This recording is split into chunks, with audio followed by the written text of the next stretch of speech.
happened to my camera?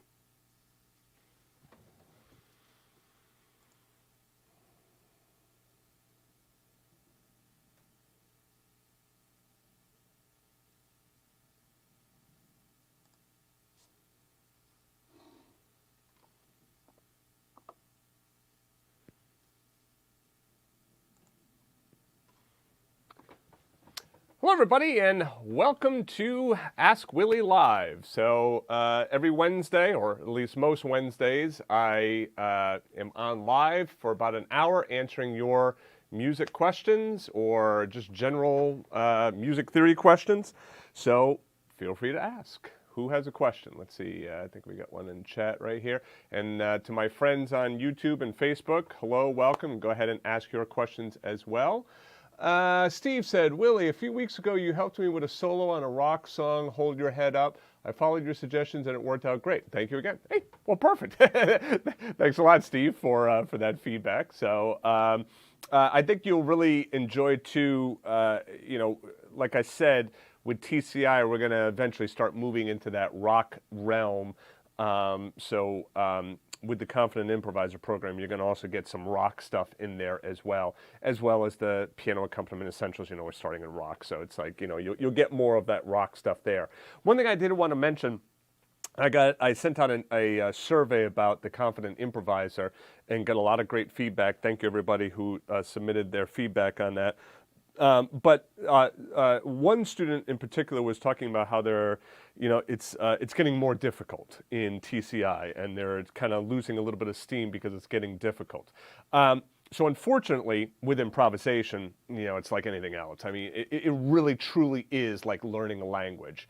And in learning a language, most of us realize that, okay, it's going to take years to actually really learn a language, and it takes a lot of work. So I just encourage you all, if you're going through the Confident Improviser program, or if you're just trying to learn improvisation in general, just recognize right from the outset that it's going to take time, okay? Go slow, be patient, realize that it's going to take time. That doesn't mean that it's going to take months or years before you'll actually start to see real gains. You will see those gains within, even a few weeks time if you're practicing it consistently. But just know that, it does take time. Be patient with yourself. And really the best way of moving forward with this is by staying engaged with this community, right? So if you're a Jazz Edge member and you're a part of coaching, you can join in every week on coaching, coming to the office hours, even if you're not a member, just staying engaged, getting into the community and asking questions. And I am working very hard on bringing in that community and the lessons part much more. So you'll see more of that as we move on. But just know that, this is something that I'm thinking about quite a bit. Michelle, you have a question about the quality of chords. Go ahead, Michelle. Thank you. So I know that sometimes you say we can change a major chord by a sixth chord, for instance, and that it's not always so strict. We don't have to play exactly what it's written in terms of quality of chords. But when is it not recommended? All right, so one thing you'll see, I'm not sure if you already took a look at the Green Dolphin Street music, but I did exactly that. I moved from a major seventh into a major sixth chord, and I actually even wrote a note in there saying that, I wanted to change the quality. So it's interesting that you have that question, especially since I released it today. When we think of quality of a chord, we're talking about, is it a major, minor, dominant, stuff like that. So if I say I change the quality of a chord from, say, major to minor, well, that's a pretty dramatic change, right? So in that case, it's likely not going to work. Does that mean that you can't try it and then, use your ears and see if you like it? Taking that My Romance, right? So that's a major chord there for the B flat, but if I go...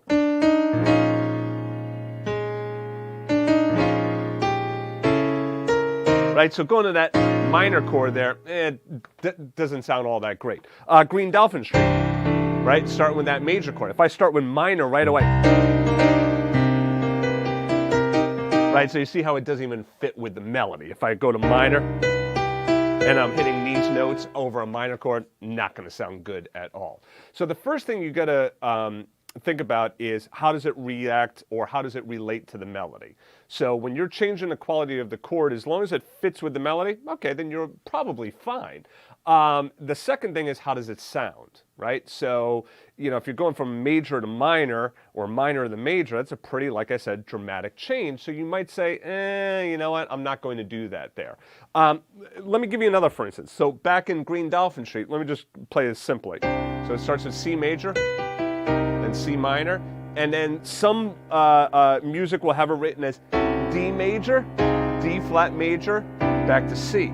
Right? Some will just have it written as D, D flat, down to C.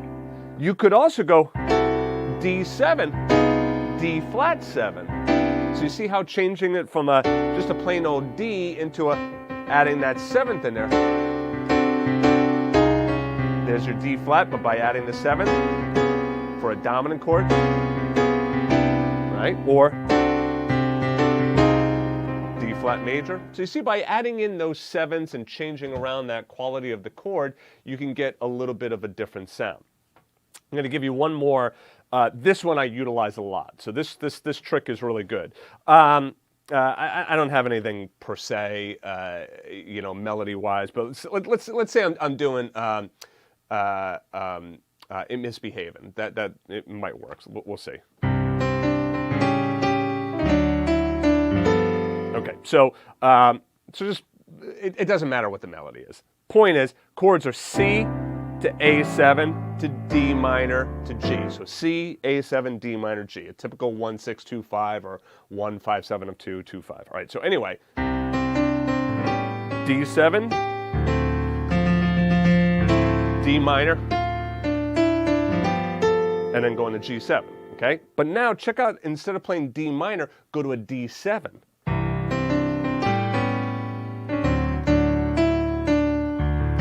See that the major third in there? So I could go D minor. There's D minor or D7. And so you hear the D7 gives it a kind of a different flavor. That 2-7 chord changes it around. Now that's going from a minor chord to a dominant chord.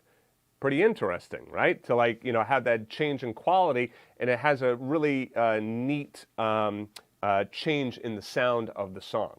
So that's pretty much what it is you got to do. You got to think about how it relates to the melody, and then also just how it sounds to the ears. Great, thank you so much. You got it. Sherry, I have a few questions about the unforgettable arrangement. 2 links to follow, page 1, page 2 links. All right, let me take a look at this. What's your question, Sherry? I didn't know if it was easier if I actually send you the link to the page or if you look it up yourself, but I did mark it. So if you open it, it's just, this is your arrangement. It's just that, but I had a couple questions about the progressions or the chords. So we're kind of on a chord theme this morning. First of all, though, it's written in the key of B flat, but then everything goes to F, like it starts in F major, we kind of end in F. So I'm confused on how it gets written in B flat. I'm not following that at all. Yeah, let's see here. I have to, it's been a while since I've done this lesson. I know, and I love it, and it's beautiful, so thank you. This one is like 9 years old, so just bear with me for a second so I can load this up and figure out what's going on. There's a possibility that was a mistake. Okay. I don't think it is, and the reason is because when we come across E flats, we are playing the E flats, and I'm like, okay, so, but then you could have used the E flat as an accidental, and I don't know. I just thought maybe there's something there that I'm missing. Not to say that it was a mistake. I don't think it's a mistake. I just think there's some higher law that I'm not understanding. But because we are ending up going to B flat in the end. It looks like. Oh, hold on. Let me go to page 2. So, yeah. So on page 3. we Yeah, do? so you see No, measure I think we 34 is go an to- F7, and then measure 35 goes to a B flat. So if we're to end the song, then we would end it in B flat? Yeah, it's looking Or do we like end it it's looking like it's in ending F? in B flat. I'm also curious. Okay, and that may be it. I was just confused. In fact, I don't know. Okay, well, that was one question, but it doesn't really matter other than I thought maybe there was something there that I didn't understand, which is always possible. But my other questions then, let's look at that and pay on measure 9. So there you're using an F chord over C. I understand that, but then it's an F, it looks like an S suspend 4 chord, and that makes sense. But then you've got a 6 in there. So is that normal or possible, I guess, to use a 6 in a suspend 4? I'm trying to understand how you chose, the fill-in harmony underneath the melody. So it's measure 9. You're talking this, 9. Right here. Yeah, that Okay. one. And actually, so to I be honest understand with the you, melody, but then tell me the rest. This all right here is looking more like the key of F to me. So I'm thinking that B flat, again, is a possible mistake. Should probably be written as F. Okay. But we do like for instance, I don't know, there's some place where we have some E flats and I play the E flats and it sounds good, but okay. Yeah. I'll check that all right, out. So anyway, you're talking this. Oh, geez, I'm gonna go ahead and read this. What do we got here? C, B flat.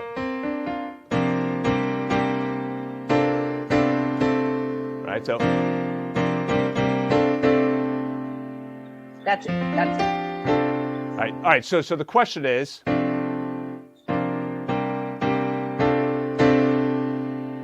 right? So So the question is, why does the 6th work? Like, is that a typical thing that you put a 6 you can put in a suspend 4 chord? And hold on, just one moment. Oh yeah. So like if I'm playing like an F7 sus, rather than playing it as an F7 sus, I could use the 6th as well. And that's kind of what's going on down here. So rather than using the 7th, listen to what happens if I do the 7th. Right? So I could do the 7th, but you hear how that 6 makes it sound a little bit sweeter sounding? Yeah, I do. I have just never come across that. So I was trying to understand the theory of you using the 6. So you're saying you can do a sus chord, you can either do it with a 7 or a 6. Yeah, in fact, like when you're doing let's say I take like C7 sus 4, a typical nice voicing for dominant 7 sus 4 is go down to the 7th, right? So go down to the minor 7, so go down a whole step, right? Build a major 7th chord there. So this is C sus. And if you take a look at what we have in here, we have 9, sus 4, 13. Or 6, however you want to look at it. So we could also do something like this as well. We take the 7th out. And by taking that 7th out, it just like makes, it takes away some of that bitiness. Whereas if I put the 7th in there, you can hear it's a little bit more biting, right? So with the 6th in there, it just makes it sound a little sweeter sounding. Okay, because it definitely is a beautiful arrangement and I loved it, but I was just, again, trying to understand why you used that 6, but that's exactly it. It takes the bite out, so that's great. And then on page 2, which was the second link I sent you, I was just trying to understand your progression of the turnaround. Now, I'm assuming that the D flat might be a tritone substitution, but I don't know because it's a major chord. So I'm trying to understand that B flat to D flat major, G flat major to C7. Let's take a peek here. That's on 35 and 36. Okay. Yep, it's down here. Which this is a beautiful arrangement. I love it. Thank you. Oh, yeah. I'm so glad you have all this stuff posted for us. Absolutely. All right. So you're in F, right? Then it goes. Right. So basically what's happening is going to the 4 chord, 4 major, and then it's going up to flat 6, then flat 2, then the 5, then 1. Okay, so Okay. then that does say then it should be an F, which makes sense. Yeah, now the 'Cause I was flat trying to 6 keep and it the in B flat flat. 2, Okay. the flat 6 and the flat 2 are borrowed chords, okay? So if you take a look Okay. at, if you take a look, there's a couple different ways in which you could see that, like the flat 6 can be right off of your natural minor, right? So you see how you have D flat built into F natural minor, right? Mhm. And then you also have your Phrygian scale, right, which is the third mode of the D flat major scale, and you can see there you have G flat. So basically the point is this. It's a borrowed chord. Like all of that other stuff, you don't really have to worry about that. The main thing you really have to think is, oh, flat 6 major and flat 2 major, yeah, they're kind of, they're quite helpful and useful in your reharmonization bag of tricks. So just knowing that, you know, Excellent. so I could go 1, flat 6,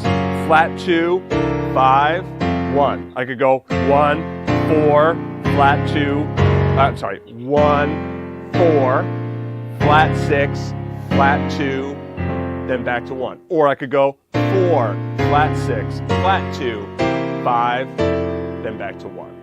Right? So, Okay. so there's all different Any of ways in which you those. can kind of get back to that, but the flat 6 and the flat 2 major chords are very common and very handy in jazz piano. Excellent. Well, it's beautiful. Again, trying to understand that. Okay. And then one last question, which is I'm just starting now with the standards by the dozen. Do you recommend that I start at the beginning, or if I just start with the Green Dolphin Street, am I going to lose? I mean, I will go back and do it, but I feel like I want to kind of be with you Sure. as you're doing it. Should I start at the beginning and try to, or can I start now, and will the concepts all still be the same of what you've taught in the past 6 months? Yeah, great question for sure. So the way Standards by the Dozen is structured, and you know, I go through it in some of those beginning courses. I would take a look at least the first one, Days of Wine and Roses, just for like those beginning ones where it's like, how's the course structured, you know, where the, like all of that. I would take a look at some of those beginning intro lessons in that first lesson. Just so you kind of, you know, are up to speed with what's going on, because I don't add those same, you know, how is the course structured later on in the course, because I assume at that point you've already seen it. Anyway, I will give you the lowdown right now in 60 seconds. So basically, each of the standards are broken down into basically a few different parts. You start with the lead sheet, then you do shells, you do bass line, you do rootless chords, you do two-handed comping, and then we do improvisation. That's the same for each standard, okay? Now, obviously, the very first one that I did, Days of Wine and Roses, I go through it with much more detail, right? Because that was the first time that we were doing that, and we were like really focusing on each one of those. As we move on onto like, you know, Misty and Green Dolphin Street, number 6, 7 there, or I guess My Funny Valentine was 6. Anyway, as we move on in the course, I don't go into as much detail because I assume at this point you've probably already, you know how the course is structured and know where I'm going with that. So you might find with some of the later ones, I'm just kind of getting into it. And so if you find like, oh, wait a second, I'm missing something, well, that's where maybe going back and taking a look at that first one might have some advantages for you. I don't think that it would be a problem, though, for you to jump into any one of the standards, and I actually recommend to students that they can move into any standards, especially for the reason of you might want to start with a ballad. Like starting with Misty, it's kind of slow, ba-ba-boom, ba-ba-boom, right? It's like you could play it slow, it's a ballad, it doesn't move as quickly. It's a little bit easier for some students to kind of get in there and grab onto that standard quickly. Whereas Green Dolphin Street is going to kind of start with like a Latin bass line. It might be a little bit more challenging rhythmically or technically to put the hands together. So in that case, it's like, you know, it's not just because it's number 7, it's just a little bit more advanced in certain ways.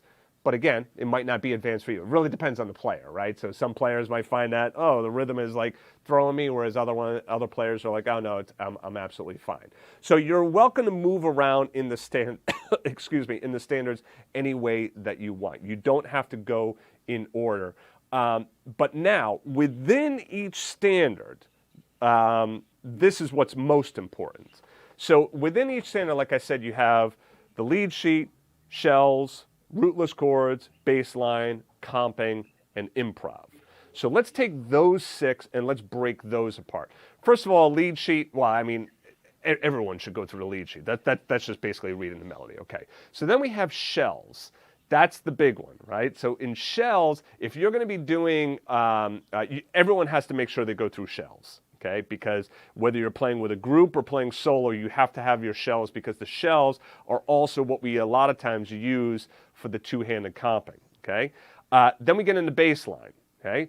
Baseline, if you're doing solo piano, definitely, you should do the bass line. If you're playing with a group, well, yeah, probably no on the bass line, right? Because the bass player is going to be playing the bass line. So if you're like more group-minded, then you could say, okay, I'm not going to do the bass line lesson right now because that's not really what my jam is right now. I'm doing something different.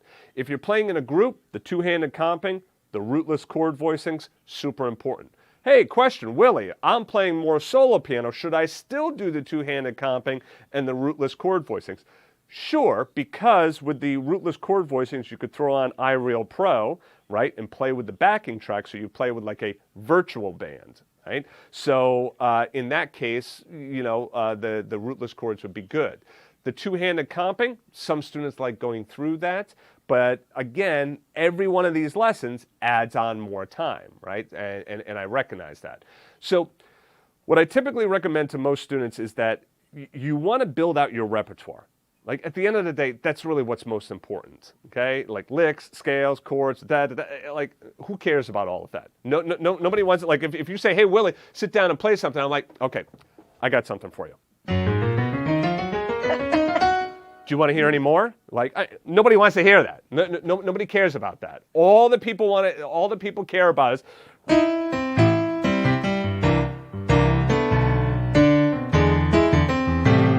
playing songs, playing music. And then really, if we really kind of dig down, what do most people care about? Play something that I know, right? I want something that I know or that I recognize. Anyway, so the point is, repertoire is huge and super important. So one of the things I really recommend to every student to do, regardless of level, is go through the standards by the dozen, do the shells. You can't go wrong. If you could play the shells with the melody, all right, even though, yes, some students would argue, but wait a minute, that's kind of a basic sound. Yeah, okay, fine. Then just knock it out of the park then, right? I mean, if you do...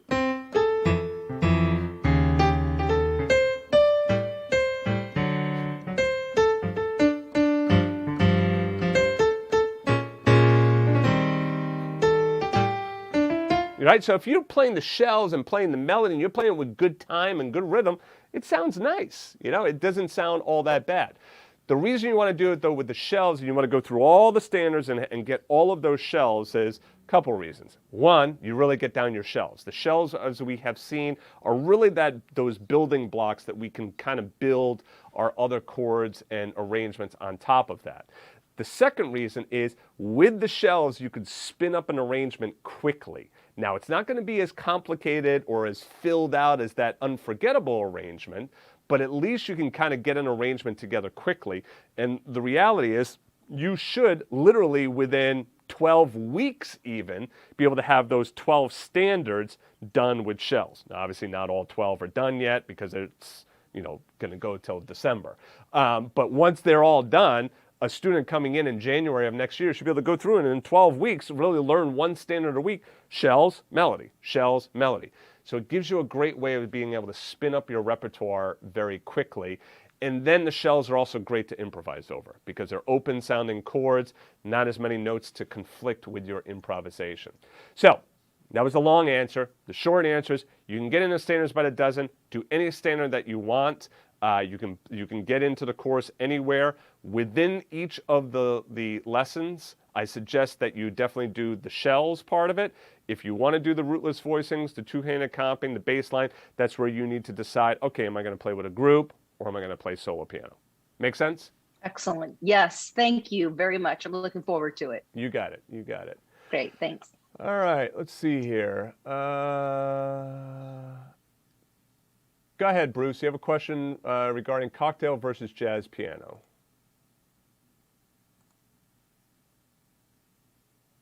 Bruce, you still on? All right, I'm going to move on. Oh. I can't hear you, Bruce. You are unmuted. All right, I'll move on, and then we'll come back to you, Bruce. All right, Steve, a few weeks ago, I sprained the pinky in my right hand. I did a 4-hour band rock gig with my left hand, very intense. Has this ever happened to you? Oh, yeah. I mean, I've hurt my arms and stuff. I'll tell you a secret. I broke my hand. I broke my hand like about a year and a half, 2 years ago. No, actually, it was probably about 2 years ago now. I was still teaching and doing the lessons. Nobody really knew that I broke it. I got a boxer's fracture because I was sparring with my karate instructor. I hit him with a hook, and as it goes, that pinky, got compressed, and I ended up breaking this bone down here. That's just one example. I mean, I have had injuries over the past, just like everyone else. Like, you hurt yourself. One thing, like, there are injuries in which you just have, like I had no idea I was going to injure myself. I wasn't trying to injure myself. Yet I do karate, right? And then obviously with karate, I'm hitting bags and whatnot, no gloves on. And when I do that, first of all, I fully recognize what it is I do for work, but I also recognize that, okay, I like to challenge myself physically. So what I do is I have to be very careful, and I have to think about my form when I'm doing those types of physical activities. A larger discussion on this is, if you're going to go out and you're a performing musician, you're going out playing, you really want to think about the things that you do that might affect your playing. So in other words, I'll give you a perfect example. Let's say that, you're doing some home improvement. You have an automatic drill, the battery dies. You're like, you know what? I'll just use a turn screwdriver. Okay, but you got 100 things you got to screw in here. What do you think is going to happen after doing that for 100? It's like you're going to kill your arms. So if you have a gig later on that night, if you're not thinking ahead, like, oh, wait a minute, this motion probably isn't going to be the smartest thing for me doing a gig later on tonight. And then if I do this all day and then I go play the gig later on tonight, I might really exacerbate what's going on in my arm. So you just have to kind of be aware of that kind of stuff and how it might affect your playing.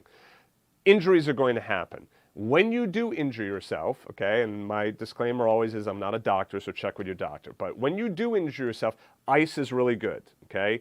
Ice is good to reduce inflammation. And then also I have found when I injure myself, even playing, but being very, very conscious of the way that I'm playing and my technique actually is good. So even if I hurt my hand, if I'm like playing like scales or something nice and slow, I find that blood flow in my hand is really good. It really kind of helps. Again, disclaimer, okay? So don't come back and say, well, Willie, I practiced my scales for 20 hours, like you said, and I hurt my hand even more. No, that's not what I'm saying. So always, think about what makes sense for your own body and check with your own doctor. But I do find that ice helps, and then the movement does help as well. So food for thought. All right, Jerry, I'm working on chord shells with Misty. The chord shells are working. However, I'm having difficulty with fingering in the right hand. I find it helps me to write in the fingering and use the same fingering consistently. I had difficulty tracking how you do this on the video. What's the best way to get help from you on this? I've been thinking to write the fingering, I think works, and give you a photo of the lead sheet with the numbers written in. Ideas. Yeah, sure, you could do that, and then you could join in during coaching. I'm happy to take a look at that. I know sometimes it's kind of hard to see the fingering that I'm using on the video. So let me share this with you about piano fingerings, is that it's going to be very different for every student, right? I mean, my hands, like, I can reach like, a 12th here, okay? Especially in the left hand as well. So I'm going to be able to move my hand in a way that a lot of other students are not going to be able to move just for the sheer size of my hand. Part of the excitement of practicing is trying to decipher and figure out well, how do I finger this, this particular passage? I was working on a Keith Jarrett thing last night.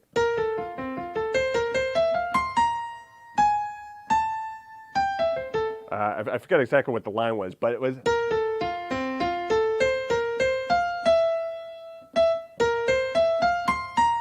And I had to figure out how to finger this thing, and then until finally I figured out oh, it's probably a two-handed thing. So sometimes trying to figure out the fingering, if you kind of change around your mindset about it and think about it as kind of like a puzzle that you have to solve, it makes it a little bit more fun, and it's really kind of what has to happen. You're not going to find fingering written in all over the place, especially when you get into jazz and improvisation. There just won't be any fingering written in. So really at a certain level, there is a tipping point in which you just have to figure out your own fingering, right? You're just going to have to get into it and figure out what fingers make the most sense for you. With that said, I'm more than happy to help. Just join in on coaching, and then you can write it in and do exactly what Sherry did, take a picture of it and send it to me, and I'll be happy to help. Eric, do you have any good tips or guidelines, or one of your courses covers it on transitioning or bridging the gap between two separate progressions, like the verse to the chorus? For example, I created something that is very simple, 1-4, 1-4 progression, but then going to my chorus progression, 5-2, 4-1, it sounds a bit jarring, as well as going back since it just stays on the 1. Okay, so what you're looking for is you're looking for harmonization and reharmonization. All right, there's a really good course that I did called Auld Lang Syne. For all acquaintance be forgot, right? The New Year's tune, Auld Lang Syne. If you take a look on the site, there's 2 lessons for that course. And it really goes through some really good explanation of okay, here's the melody, here's basic chords, here's 7th chords, here's dominant motion, 2-5-1, tritone substitution, right? So it really does that. There's another great lesson called progressions, extensions, and reharmonization, I think I called it, or progressions and extensions. I'll show you real quick here. So if I go up here to search and I just do a search for the word, I think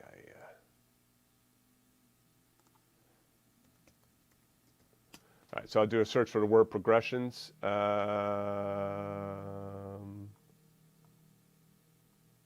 This one, reharmonizations, progressions, and extensions. This is a really cool lesson. And this is really neat because, I'll show you this real quick here. In the music here, so you have these different progressions that you can go through, okay?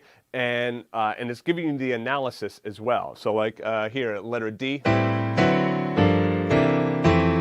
Right, so it shows you, okay, that's a 3-5-7-2, 2-5-1 progression. And then, you can go to 4 minor, flat 7. So you see how I can go and I can start to link these together.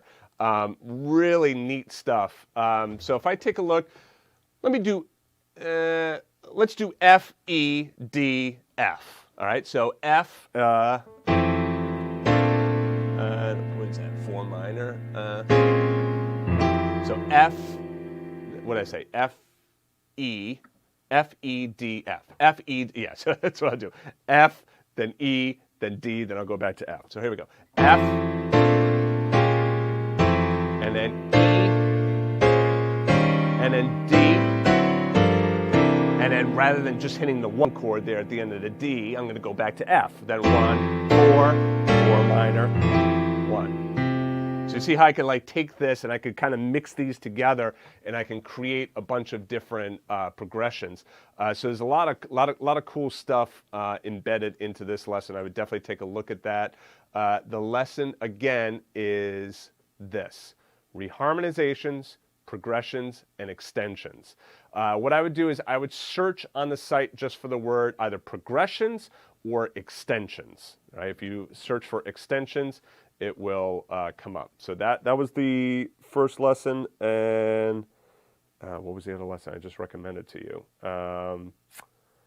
I'm drawing a blank on it now. But anyway, it'll be on the recording. Auld Lang Syne. Oh, thank you. You Auld Lang Syne. Auld Lang Syne. That one is AULD.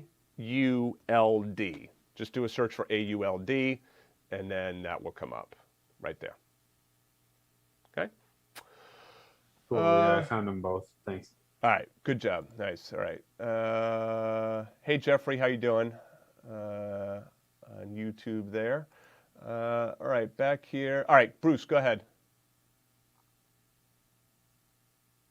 I have a question, Will. I'm just wondering what some of the differences are between what we're doing in standards by the dozen and cocktail piano.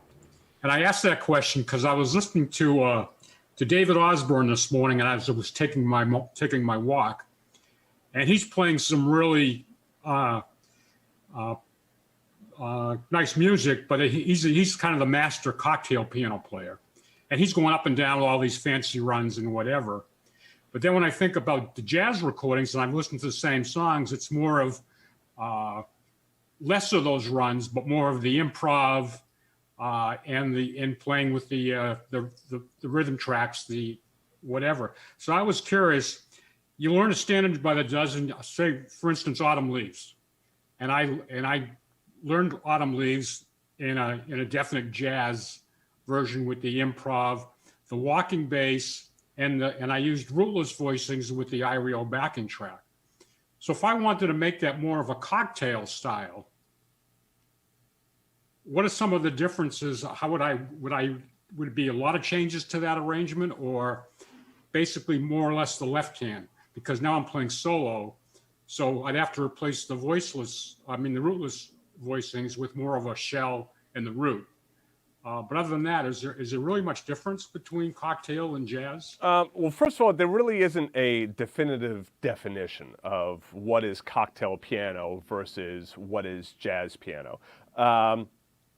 So I think, like, if you ask that question of 5 different professional pianists, you're probably going to get 5 different answers, but you're probably going to get some of the things that are going to be generally the same. So cocktail piano, first of all, is typically solo piano, right? That's what we would think of as cocktail piano. It could be, though, cocktail piano in that somebody is playing and then singing as well. So in that case, it's not necessarily solo piano, because even though it might be you that's doing the singing, you're taking over one of the roles, a big role, the melody, right? So which leaves you open to just playing chords, okay? So let's talk about cocktail piano, in which you as the pianist have to do it all, melody and arrangement. So what's the difference between cocktail and playing jazz in a group? Well, playing jazz in a group, you're gonna, like, not that you're not gonna play down here, but you're going to be much, much, much more cognizant of what it is you're doing down here if you're working with a bass player, right? And it's not just because the bass player is going to kill you if you're, like, in their area, but it's just logically like, well, why do a bunch of stuff down there if you already have, an instrument that's taking care of that bottom half, right? It makes more sense to, like, do stuff in the mid range and upper range, and kind of play off of that. So in a jazz setting, we don't do a lot of the roots or bass lines and stuff like that, because we have a bass player who's taken that over. I'm generalizing here. You might find, like, you might have, like, a song.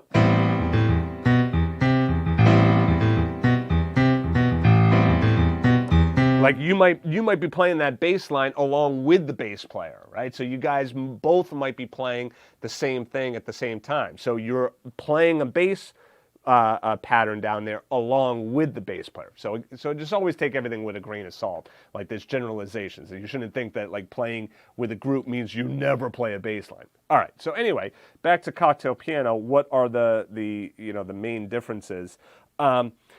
So when I think of cocktail piano, like, there's that range of cocktail piano. I can look at, like maybe some solo piano of Keith Jarrett or Brad Mehldau playing standards. I look at that as solo jazz piano. When I think of cocktail piano, I think, like, hey, thank you very much. Like, I a lot of times, like, the term cocktail piano for me just kind of, like, makes my hairs on the back of my neck stand up, and I'm just like taken back to all of those restaurant gigs that I've done, Yeah. you know, in which I'm playing and like people are like milling around, eating, and like, hey, can you play like, you know, How High the Moon and New York, New York, and, you know, like, and all this stuff. And it's like, it's more, you know, like kind of pop jazz. And then when playing cocktail piano, a lot of times I would stay away from, like, let's take Green Dolphin Street. Probably not a tune that I would play in a cocktail piano setting, you know, in a restaurant. A little too much tension in there. But if I am going to play Green Dolphin Street, I'm probably not going to do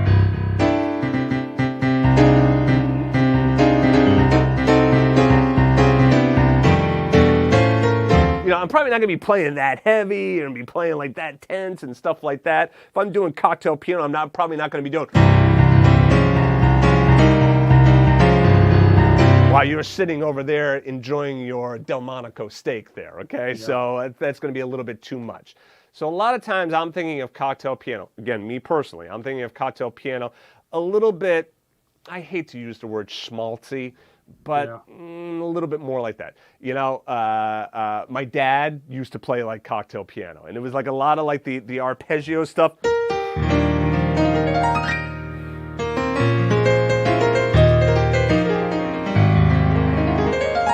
You know, like all of that kind of stuff, all the flourishy, flowery kind of stuff. Not that any of that is bad. I'm not saying that it's bad, but that's kind of where my mind goes when I think cocktail piano. But again, there's a whole range, right? Yeah. So, you know, you could be artsy with it, but it really just depends upon the audience and the situation.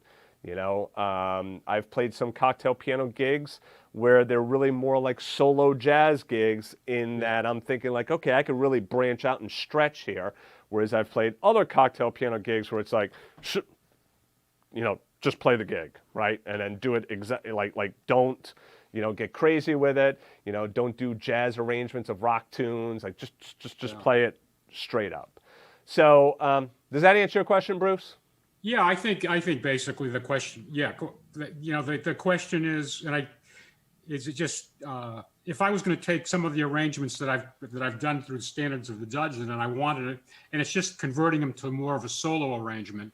If I wanted to play, you know, without the backing track somewhere, where just to have that the flexibility. Yeah. Go from solo to playing with the iReal Pro track. Well, remember this, like you know, again, doing like my doing Misty.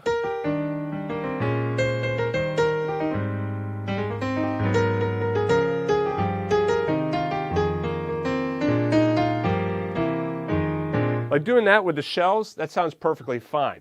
Where it comes in, where we might be thinking, no, shells, is things like Days of Wine and Roses.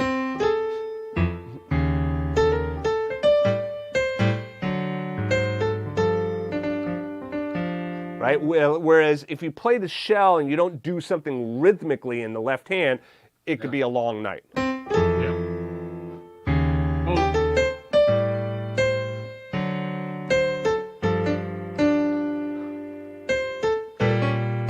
That's why I like to mix up the walking bass with the shells. Yeah. Because it kind of gives you that variety. Well, and the other thing is like rhythmicizing those shells makes all the difference in the world. Yeah. Right?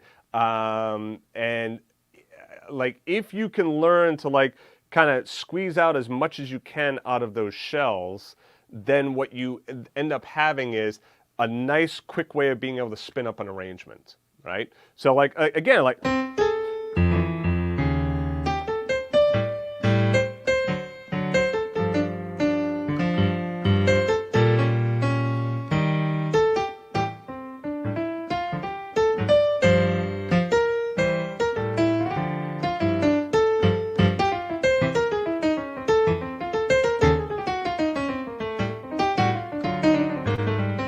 right? So especially you start adding some improv in there, those shells don't sound all that bad. You know, you can really kind of get a lot of mileage out of that.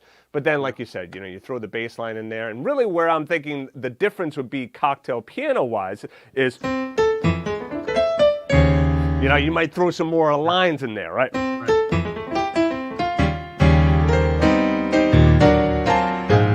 you might start to spread out those chords a little bit more.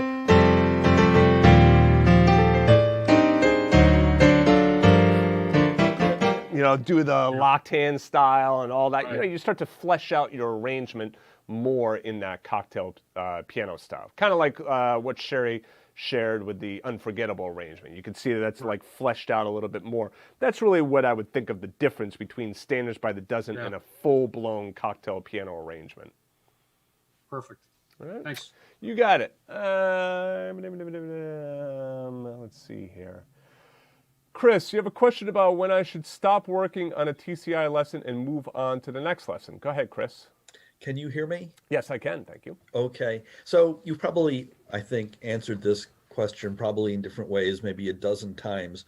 But since you were talking about moving through the TCI course, and I've slowed down a lot too, I'm sure probably a few others have as well.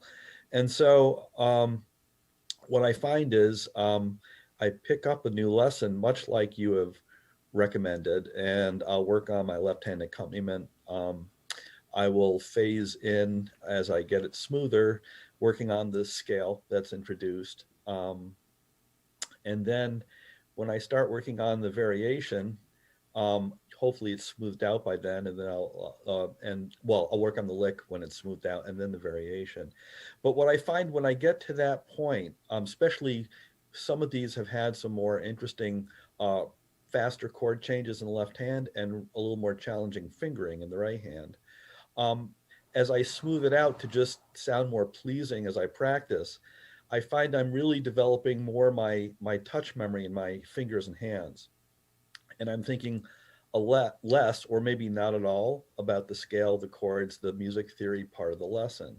And I'm just trying to figure out, is this like a good point where I would move on to the next lesson? So I'm just trying to understand how I do this and pick up the next one, because I am working on some Standards by the Dozen in parallel. And so I'm just trying to figure out what pace to keep and the like. Sure.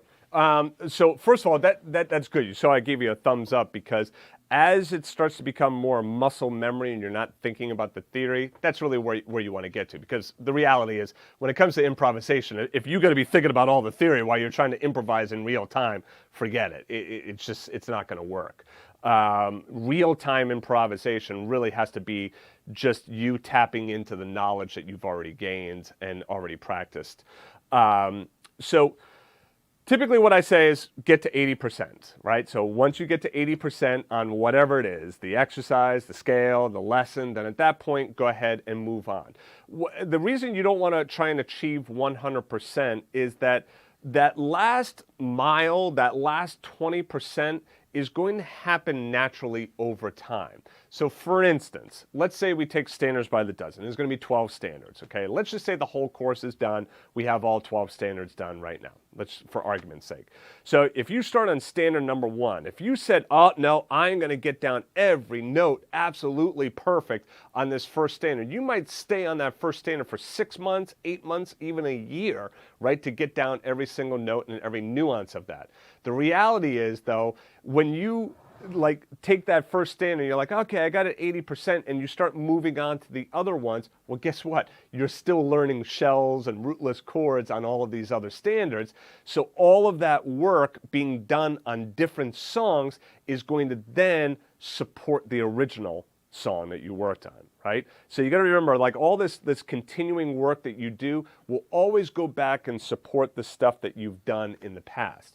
Meaning, if you have a song that you learned, at the beginning of the year, and you got it down so-so, right? Well, as you practice and you get better at your technique and chords and theory knowledge and all of that, even though you haven't practiced this song, you go back to that song, it might take you a week or so to kind of get it back up to where you want it to be, but then you'll probably find that your skill on that song will be even better when you go back to it. Again, even knowing that it might take you a few days, but your skill will be better because you've had all of that other time practicing, right? This other stuff, right? So the point is, moving on is really more important in many ways than staying on one thing and then just drilling down, right? Especially with TCI as well. So with TCI, there's no harm in tweaking the course to make it fit your needs. Let me explain what that means. So we know we typically have 2 pages, maybe 3 pages. In the 2 pages on this left-hand page is the accompaniment, it's the ingredients, the rhythm, and then there's an exercise, okay? You could just do that 1 page right there. Call it a day. That's it.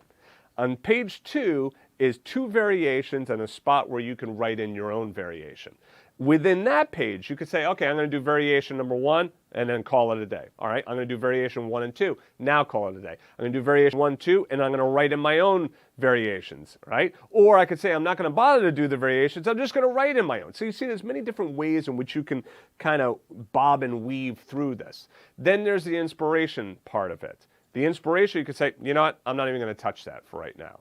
So if you go through and you just do that first page, which is just literally the accompaniment, which most of them are relatively easy, right? I mean, the accompaniment doesn't take that much time.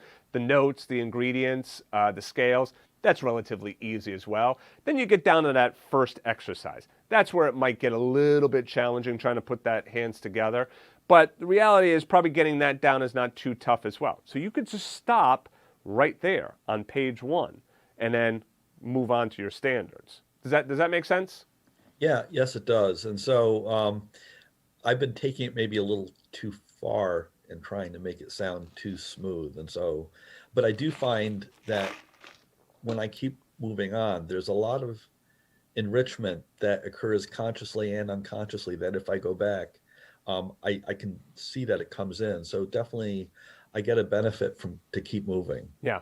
I really feel like when it comes to learning, and really kind of learning in general, I mean, we could all argue on this and debate on this, but I think that forward momentum is super important, even if you don't fully understand. And you know what? I'll give you a perfect example. I think it's a perfect example.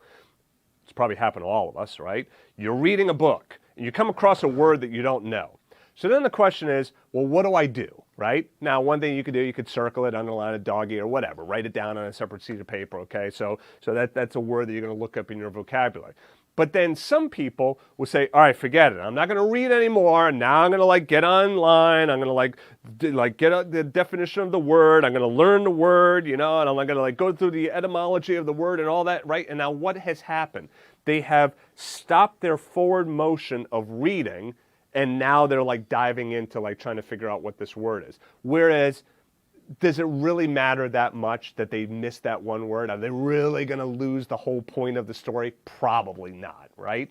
So music is the same way. So just like when we're reading a book, you don't want to completely derail your progress reading to dive into a word, especially if there's several words. You could find that you don't get anywhere in your reading. You're just looking up words and defining words. You're spending more time reading the dictionary than you are reading the book, right?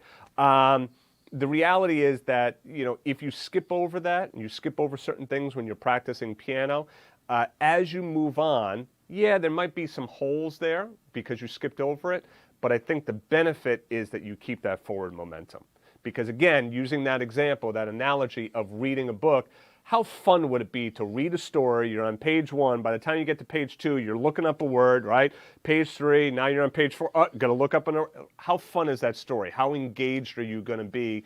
And how easy is it going to be all right, forget it. I'll read this later, right? You're going to put it away because the flow is being broken.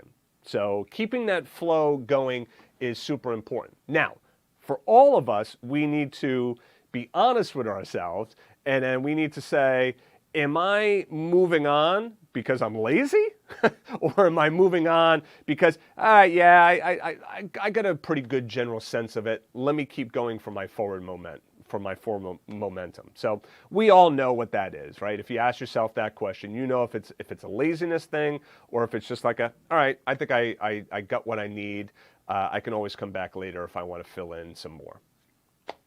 Great. Thank you, Willie. You got it. Let's see. Go ahead, Rick. You have a question on slash chords? So with slash chords, Willie, I understand how to do them. I went through the pace, but why when someone's doing an arrangement, do you write it as a slash chord versus with in the one, you could have an F over D, or instead you could do a D minor 7. What's the theory? Why one versus the other? Yeah, nice question. Well, sometimes they're written wrong. Sometimes it is a D minor, right? And sometimes it's let me give you an example. You'll see this written sometimes: F minor 6, G7 to C minor. Whereas reality, it's D minor 7 flat 5, G7 to C minor, right? So you might see it written with the F there, right? Not really a slash chord, but little tangent there. So if someone writes F with D in the bass, right? You might say, well, wait a second. Why would that be an F chord over D in the bass? It sounds like D minor. Yeah, it probably is D minor. And if you saw F with D in the bass, then going to G7, then going to C, we know full well, wait a second, that's a 2-5-1 progression. Now, why do people typically write slash chords, right? So there is going to be some of those cases, and they're usually pretty rare. I don't find many of them in which the slash chord is a chord written wrong. Typically, a slash chord is because you want something different going on in the bass because it is going to create a different harmonic sound. Or you might have a pedal tone. So for instance, let's say I'm going to do Green Dolphin Street, right? Because that's our new tune this month. And I want to pedal the 5.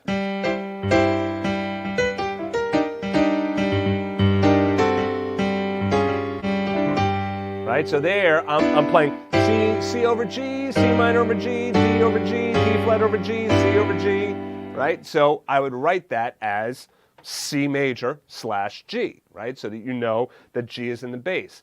I'm writing that slash chord there because I want that harmonic sound. So that's the motion that I'm looking for.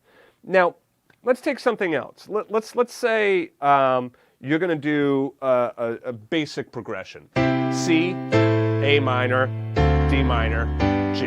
Okay, and then you're like, okay, yeah, like I going back to who was it that asked this question here? Where's the? Oh yeah, Eric. All right, Eric had that question about his progressions and making them sound more interesting. In fact, you know what I'm going to do? I'm going to take Eric's progression right here. So what was it? 1-4-1-4. Okay, so if I'm just going C to F, C to F, if I play the C and the F, the roots with the chord here in the right hand, after a while, sounds a little bit boring, right? Like just playing the chords like that. So how can I freshen that up a little bit?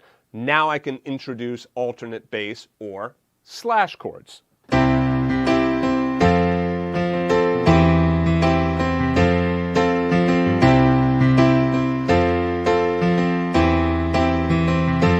See what I did there? I did C to F, but then I didn't go back to the C. I did C with E in the bass, and then F. So it's still a C chord with the E in the bass. All right, does that make sense, Rick? Yeah, it does. All right, so that slash chord and that alternate bass is a great way of creating some different harmonic motion.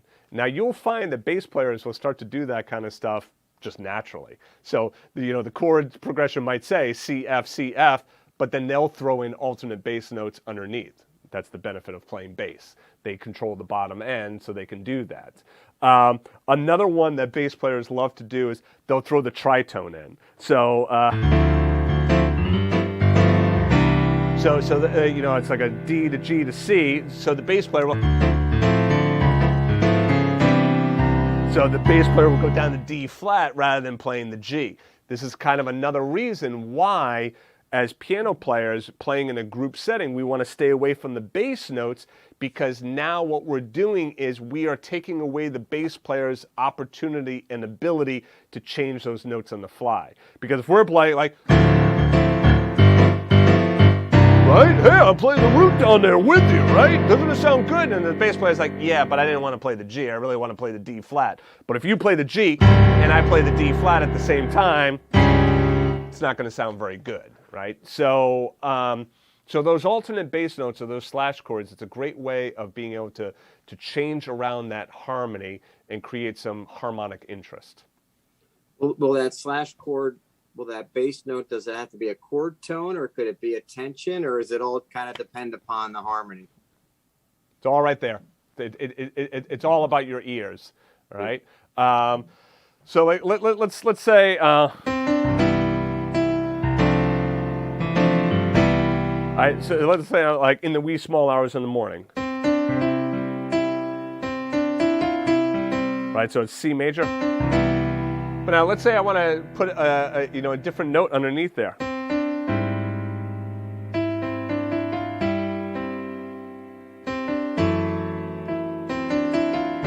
Nice. All right, so you see, I can kind of change this around, like you're thinking like an A flat down there on a C major chord, but depending on where I kind of move it from there, it like kind of works itself out. It's kind of interesting. What about doing something?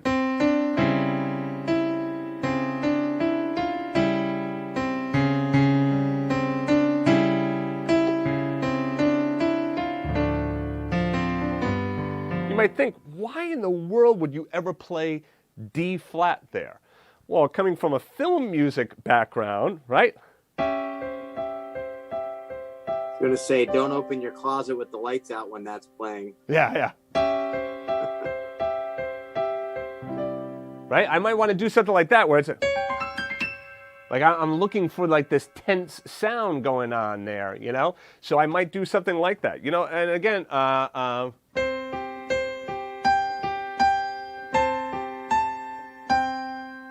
like let's say I'm going to play something creepy.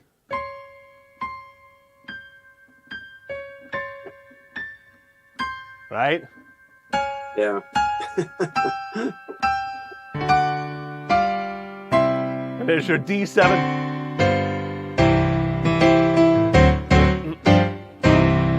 Right, so yeah, so those alternate bass notes, really you could put any note that you want underneath it. It's really going to depend on what it is you're going for, right? So harmonically and sound-wise, typically you're going to play a note from the chord, typically, right? So if you go up a half step and do something like that, well, automatically, theoretically, we know, okay, that's going to sound pretty tense.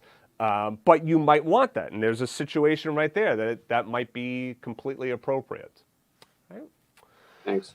All right, Chris, have a question about, okay, no, did that. Okay, did that. Ted, I've been working on 12-bar blues in A. I think I finally got the A7 figured out. Question is how to end the tune. Page 2 is attached. All right, let me take a look here and see.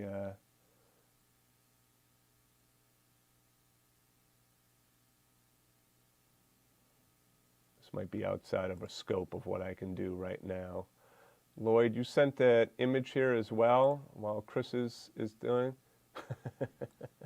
I like that. Thanks, Lloyd. All right. Keep off. We have a bass player.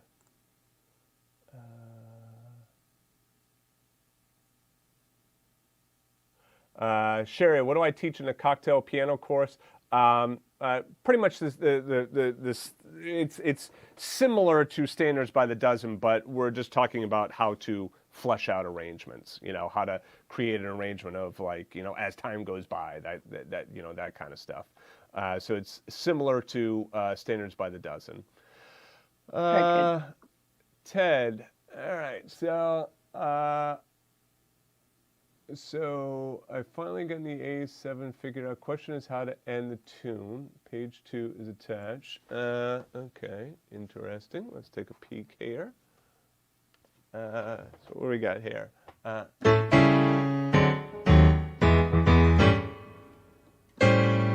So what is the question? Looks like you have an ending there. What's the problem with that, Ted? That looks all right.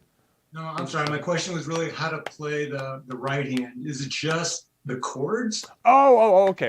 Yeah. All right. You've got the slashes there. I think that's just giving me my time signature, but kind of wasn't sure where to go. It's not giving you the time signature. It's giving you the rhythm of the chord.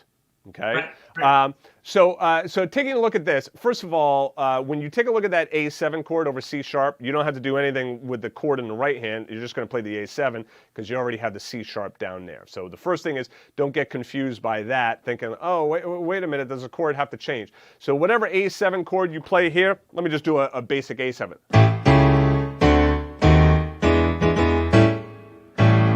Right? And now I could do like that, or don't think that just because it says that you have to play that chord for 3/8 notes. You could very simply play the same thing in the right hand that you're playing in the left hand. So you could do,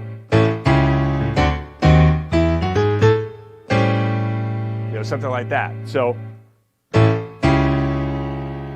did A, then I went to the 7th, D, D sharp, and then I'm just going to play the same line in both hands because, quite frankly, like this,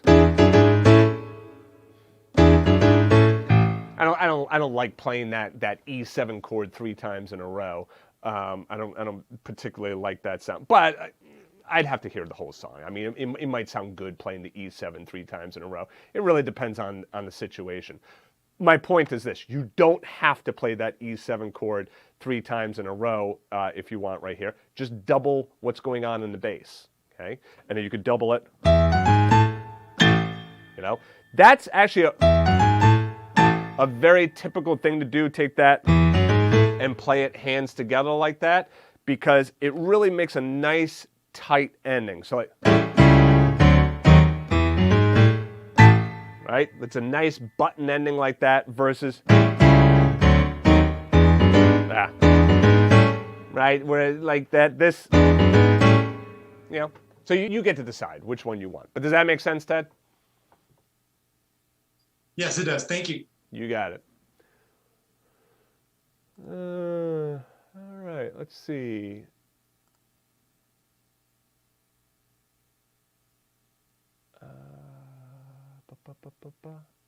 All right, I think I've answered everyone's question. So if anyone else has any other quick question, now's the time to ask it. Otherwise, we are going to... Hey, Willie, I had a quick question. If it's not quick, then we can do it next week. But okay. As I'd mentioned, I'm now trying to work on my repertoire, working off the lead sheet instead of looking at the sheet music and kind of and back to Chris's question, as I'm continuing to slowly pace myself through the work, I'm finding I'm going back to stuff, and now I can add more of the notes and beginning to add some tensions and things. Sometimes I'll find something that sounds nice, and I'm like, oh, I wonder if I can remember that.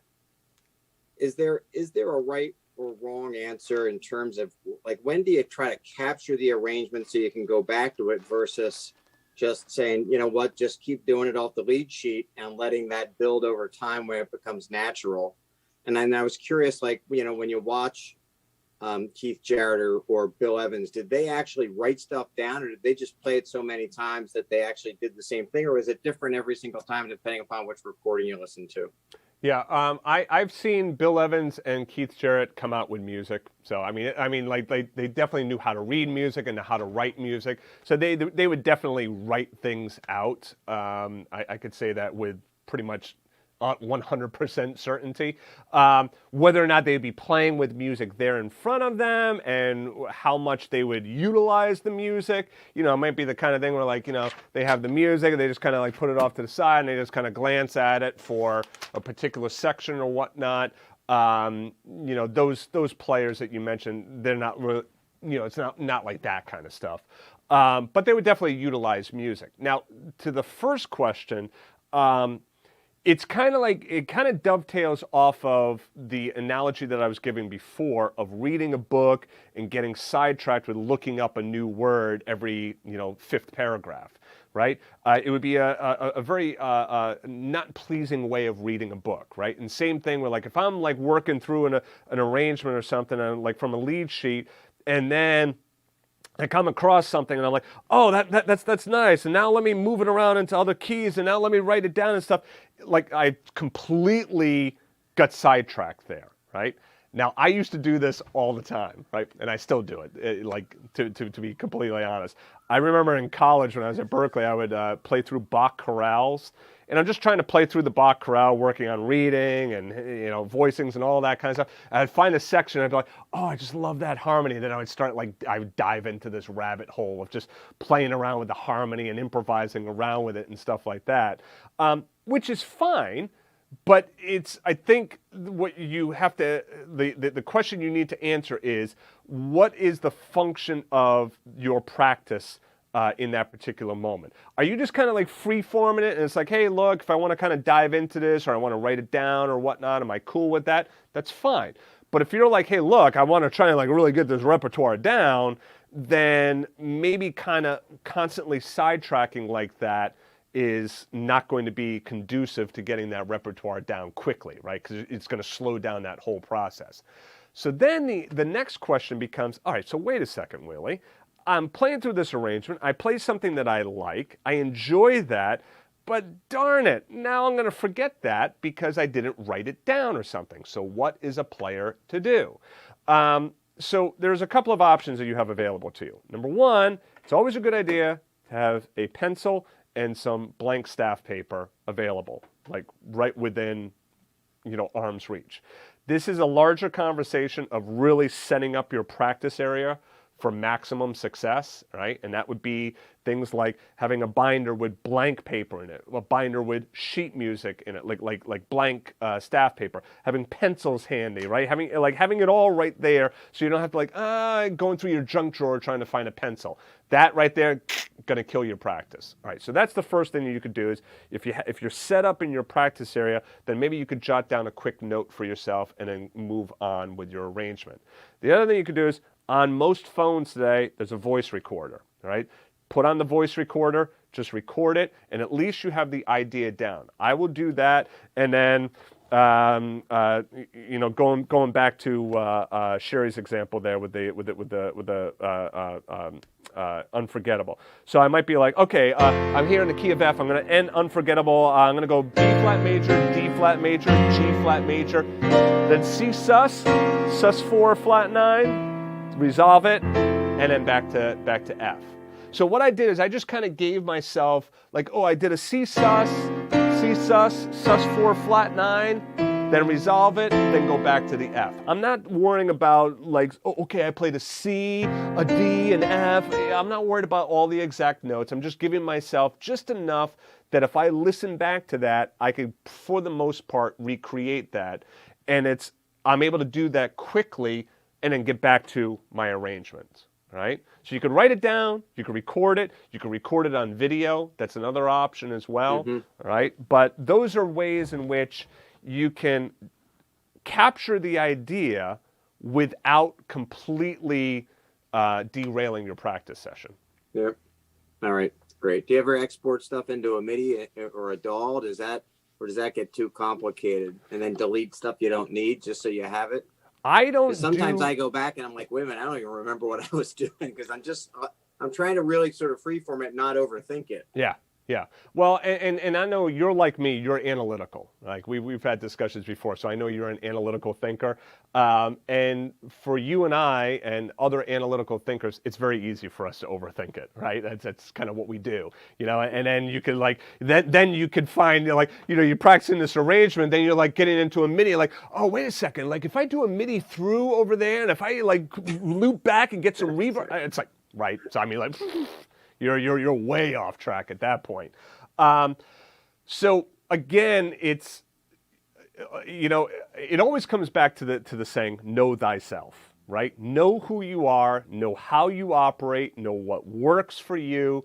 That's most important. You will be your most important. I'm saying this to everyone, right? I say this to my kids. I've said it to myself. I've said it to students. I say it to anyone that would listen. You are your most important teacher you will ever have. People like me who are teaching you, I am not teaching you. I'm really not. I am giving you information that then you decide what to do with, right? I could give you all the information in the world, but you decide not to do anything with it. Well, I haven't taught you anything. The reality is you haven't learned anything because you haven't taught yourself it, right? And the reality is that you take this information, but then it has to filter through how do you work best, right? So if you're a tech person and you're like, oh, I like having technology, well, then you want to make sure you have your tech stack all ready to go and it's all set up so that you have maximum practice benefit. If you're like a pencil paper kind of person, you want to make sure that that's all set up, right? But the reality is that you have to know how you operate and how you best learn. And then you want to set up your practice studio. You want to set up your space so that you are learning optimally for you, right? And then only you can answer that question of what is optimum for you. You know, some students are visual learners, oral learners, whatever. But whatever you are, you want to make sure that you have that. So like MIDI, me personally, yeah, I don't do anything with it. I used to do MIDI stuff. I do nothing with it now, all right? So that's just not my jam. Does it mean that it's not valuable or useful? No, not at all. It just means that I know thyself. Willie Mayette knows thyself. And Willie Mayette knowing thyself knows that, yeah, I'm not messing around with MIDI. Just like another example is like, I've never really messed around with digging into a synth. Like some players, oh man, they'll get in, they'll tweak sounds and layer and you know, do all this stuff. Nope, not interested in it. I haven't done it, and it's not that I couldn't do it or that I wouldn't enjoy it. It's that I know if I do that, that's going to be my focus, right? I'm going to dig way into that. So again, it's like knowing thyself. I know if I get into that, nope, forget it. I'm just gonna like dive deep into that tech side of things, and I won't be actually playing. So that's why I'm like piano, Rhodes, organ, clavinet. That's my jam, right? Those are the sounds that I use for the most part. I don't get into string patches and stuff like that, you know, on gigs, like maybe in recording and stuff, I'll do that. But on gig stuff, no, it's all like my basic sound set, and it's really about utilizing that. But anyway, the point is, you figure out what works for you, what makes you tick, and then you want to make sure that then that stuff is set up for you, right? Another idea is, you know, there's some students that are setting up the cameras above, right? So they have the video below. So nothing says you can't do that as well, right? Or have the camera right there and just record your practice session. The other beauty is today we have virtually unlimited audio and video recording, right? Virtually. Obviously there's limits, but there are ways in which, you can record hours and hours and hours of video. In terms of YouTube, you can record hours of video on your phone, upload it to YouTube. There's really no limit on YouTube. You could upload 800 hours of video up onto YouTube in your account. They're not going to say no more, and you could keep them all private. So YouTube can store all of your videos for you free of charge. So that means every single practice session, if you really wanted to, you could video record it so that you have you have a way of going back and being able to see what you did. But again, know thyself. The problem is, if you have that whole library, are you going to get sidetracked and dive deep into that, and then now you're never practicing? So I know that's a longer answer, but the reality is you just got to figure out what's going to work best for you. One thing I also do is I'm very good at Sibelius. So I have Sibelius all hooked up right here. So for me to have an idea of writing out a tune, I don't have blank sheet music here in front of me because I can get it up onto Sibelius and put it in real time virtually as fast as I can write it. Okay. So with Sibelius, when you turn it on, you play it and it goes straight in, or do you just use it and write it out? Yeah, the way I use Sibelius is everything is so if I just come in here like real quick, okay, so there's my blank thing, and let's say I'm like okay,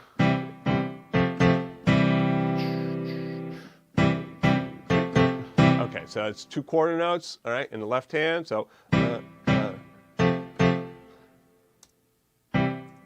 right. So now I'm able to get that in that quickly. I use the keyboard right here. Okay, I use the number key, and the number key tells me, well, here. See that? That's what the number keys tell me. So if I hit like what is that, a 4, 4 is a quarter note, 5, 6, 7, 8, 9, you know. So this is the keypad. So then it allows me to be able to input something. If I want all eighth notes, I hit 3, you know. Okay. So the biggest Nice. problem is sometimes I'll forget and I'll do stuff like this.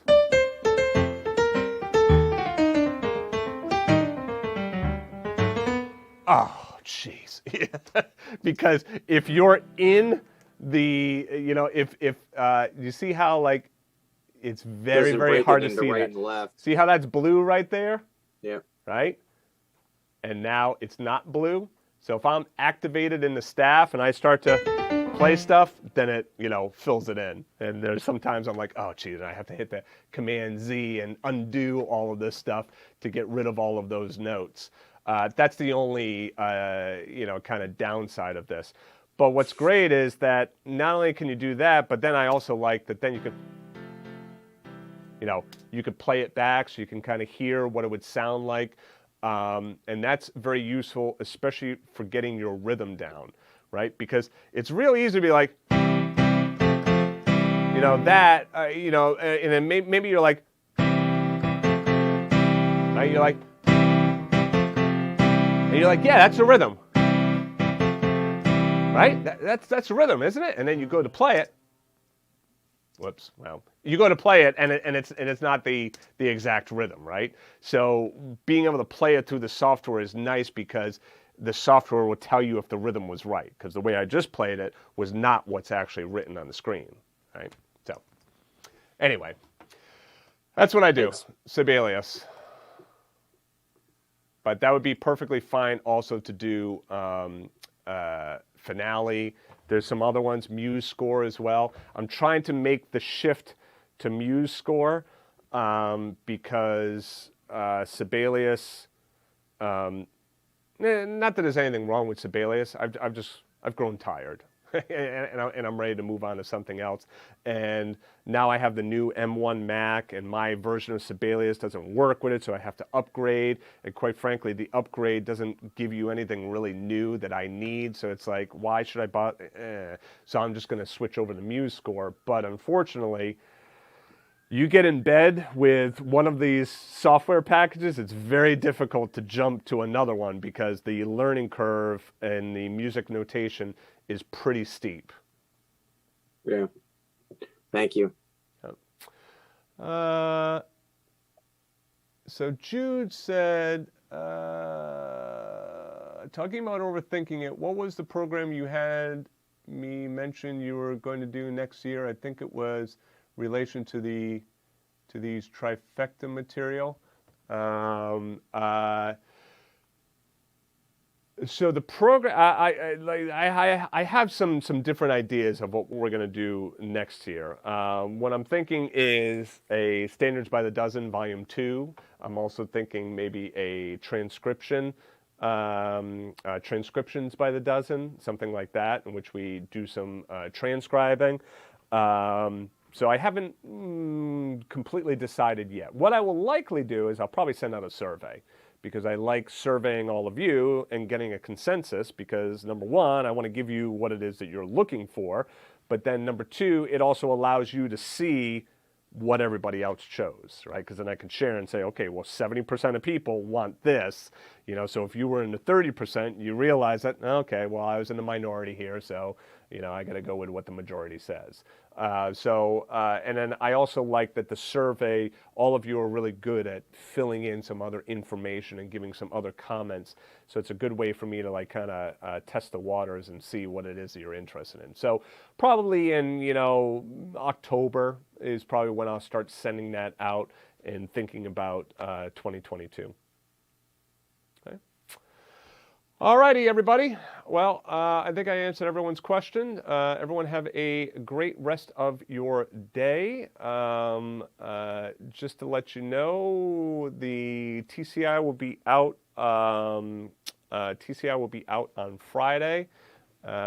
Next week, everything is on schedule as well. Our Tuesday, the next Standards by the Dozen lesson will be released next Tuesday. And Joe squeaked in a question here at the end here. Do you have any training or advanced sight reading? I have problems reading rhythms with 16th note ties. Yeah, 16th note ties can be a little bit tricky. There's a couple of courses I'd recommend. The first one is the Rhythm Essentials course found in the Jazz Edge website. Rhythm Essentials is great. It's really a lot of quarter notes, eighth notes, but we do dive into 16th notes. There's also there's a bunch of funk lessons as well. So in terms of just your reading, you're going to find that, let me give you a quick, I'll show you. Like, whoops. So like if I go here to like my Funkadiddles lesson, you'll see here, I must be logged out. Hold on, I'll log back in here real quick. You'll see that there's a lot of great reading. So even though the lesson might not be about reading these rhythms, you're going to get these rhythms anyway, and then you'll be able to see it within the lesson itself and be able to test your reading. So, for instance, why is this not? Oh, weird. A lot of times I can make this smaller. Hold on, let me do this. Okay.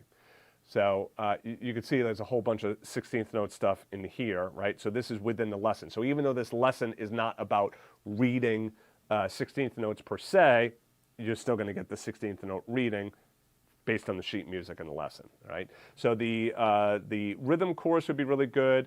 The funk lessons in the site, there's a lot of great 16th note stuff in there as well. And there is also some reading music lessons in there as well, more for helping to decipher notes and motion and stuff like that, but you might find that some of that is also useful to you for your sight music reading, right? And then the other thing too is there's just a ton of music in the site, all right? So this right here, so far, this is the music just for TCI, Standards by the Dozen, and the Piano Accompaniment Essentials. All of this music right here. And that is only, those courses right there don't even take up even a tenth of the amount of material that's on the site. So I have two other huge 4-inch binders that are filled with music as well. So there's a ton of music. So when it comes to sight reading, really the best thing to do is just read a bunch. So that means that you could go and, even taking a look at like what Sherry sent here, right? Like this unforgettable lesson, right? You see, it's a bunch of reading there. So when you go in to these lessons, you could try downloading the music, reading it first, then watch the lesson to hear how it's supposed to be played. So then that way you're able to kind of test yourself and see, okay, am I able to get better at sight reading, and am I getting better at sight reading based upon when I look at something and then actually play it, does it sound correct? So anyway. All right, so that's it for me, guys. Thank you all very much. Have yourselves a great rest of your week. I will see you in the lesson on Friday for TCI, and talk to everybody very soon. All right, take care, guys.